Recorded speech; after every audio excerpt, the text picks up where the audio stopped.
I hope that we end up with a framework which brings about a maximum 2-degree increase in temperature. My expectation is that we may not, but if we can get a framework that we can work from, that would be a success, and then we'll take it on from there. Certainly our hopes are for a fair, ambitious and binding climate change deal.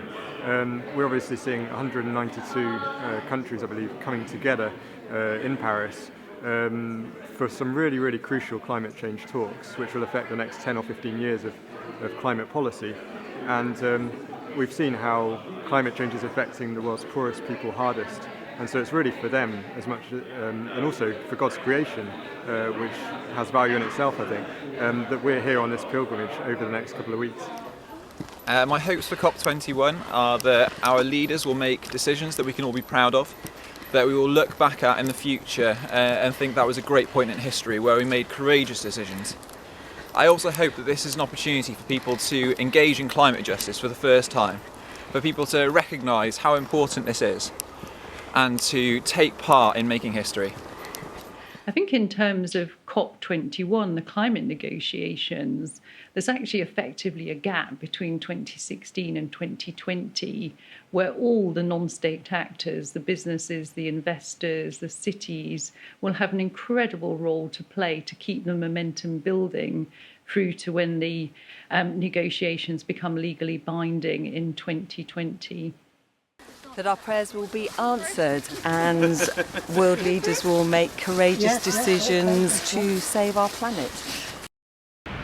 COP21 is hugely important. It's a massive event in climate change.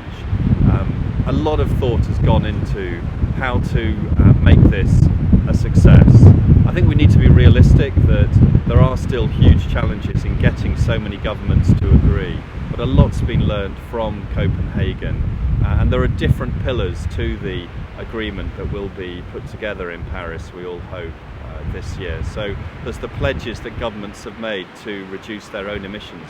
Those are in now, those are in advance of the summit. And already the pledges amount to restricting warming to 2.7 degrees by the end of the century. Now that's not enough, but it's a long way forward from business as usual, which is warming of 4, 5 or even 6 degrees by the end of the century.